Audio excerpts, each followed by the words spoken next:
एकादशोऽध्याय।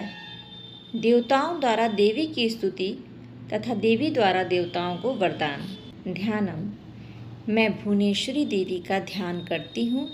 उनके श्री अंगों की आभा प्रभात काल के सूर्य के समान है और मस्तक पर चंद्रमा का मुकुट है। वे उभरे हुए स्तनों और 3 नेत्रों से युक्त हैं। उनके मुखार पर मुस्कान की छटा छाई रहती है और हाथों में वरद, अंकुश, पाश और अभय मुद्रा शोभा पाते हैं।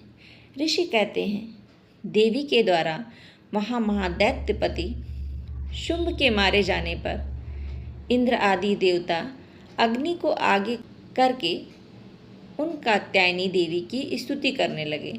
उस समय अभीष्ट की प्राप्ति होने पर उनके मुख कमल दमक उठे थे और उनके प्रकाश की दिशाएं भी मगा उठी थीं। देवता बोले, शरणागत की पीड़ा दूर करने वाली देवी हम पर प्रसन्न होए। संपूर्ण जगत की माता प्रसन्न हो। विश्वेश्वरी, विश्व की रक्षा करो। देवी तुम ही चराचर जगत की अधीश्वरी हो। तुम इस जगत का एकमात्र आधार हो, क्योंकि पृथ्वी रूप में तुम्हारी ही स्थिति है। देवी, तुम्हारा पराक्रम अलंघनीय है। तुम ही जल रूप में स्थित होकर संपूर्ण जगत को तृप्त करती हो। तुम अनंत बल संपन्न वैष्णवी शक्ति हो। इस विश्व की कारणभूता परा माया हो। देवी, तुमने इस समस्त जगत को मोहित कर रखा है। तुम ही प्रसन्न होने पर इस पृथ्वी पर मोक्ष की प्राप्ति कराती हो। देवी, संपूर्ण विधाएं तुम्हारी ही भिन्न भिन्न स्वरूप हैं। जगत में जितनी स्त्रियां हैं वे सब तुम्हारी ही मूर्तियां हैं। जगदम्ब, एकमात्र तुमने ही इस विश्व को व्याप्त कर रखा है। तुम्हारी स्तुति क्या हो सकती है? तुम तो स्तवन करने योग्य पदार्थों से परे और परावारी हो।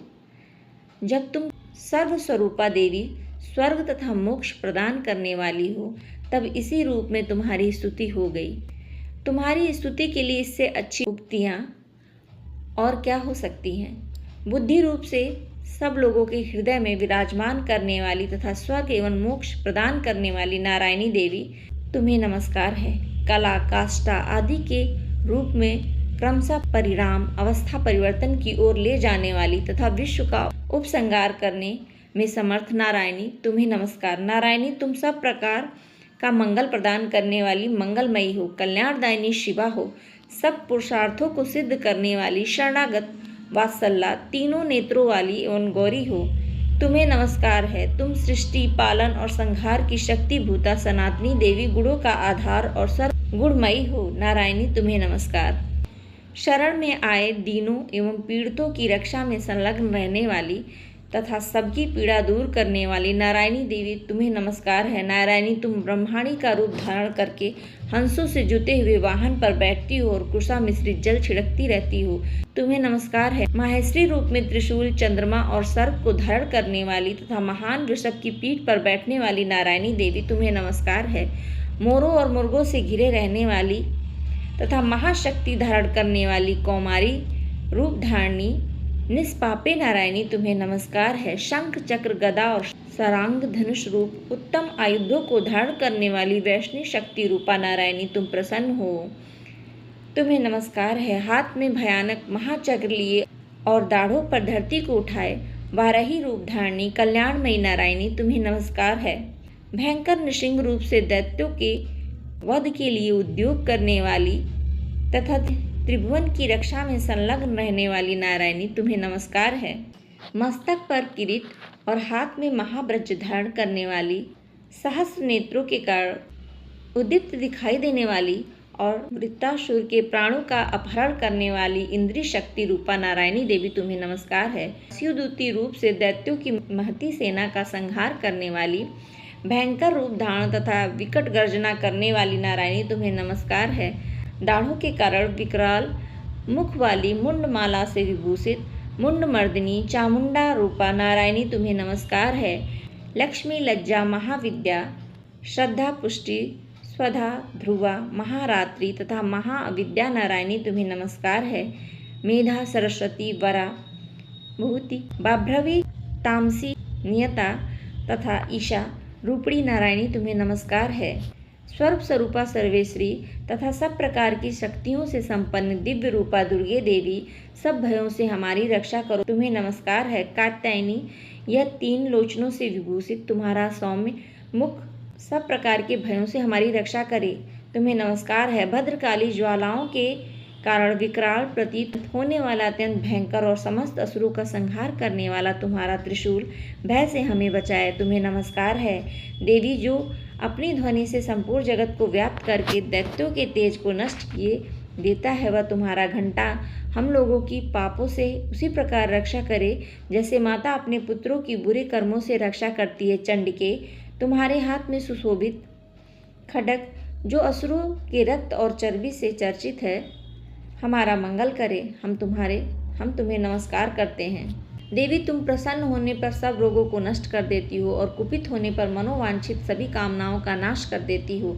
जो लोग तुम्हारी शरण में जा चुके हैं, उन पर विपत्तियां तो आती ही नहीं। तुम्हारी शरण में गए मनुष्य दूसरे को शरण देने वाले हो जाते हैं। देवी अंबिके, तुमने अपने स्वरूप को अनेक भागों में विभक्त करके नाना प्रकार के रूपों में जो इस समय धर्मद्रोही महादैत्यों का संहार किया है, वह सब दूसरी कौन कर सकती है। विद्याओं में ज्ञान को प्रकाशित करने वाले, शास्त्रों में तथा आदि वाक्यों में तुम्हारे सिवा और किसका वर्णन है, तथा तुमको छोड़कर दूसरी कौन ऐसी शक्ति है जो इस विश्व को अज्ञान में घोर अंधकार से परिपूर्ण ममता रूपी गड्ढे में निरंतर भटका रही हो।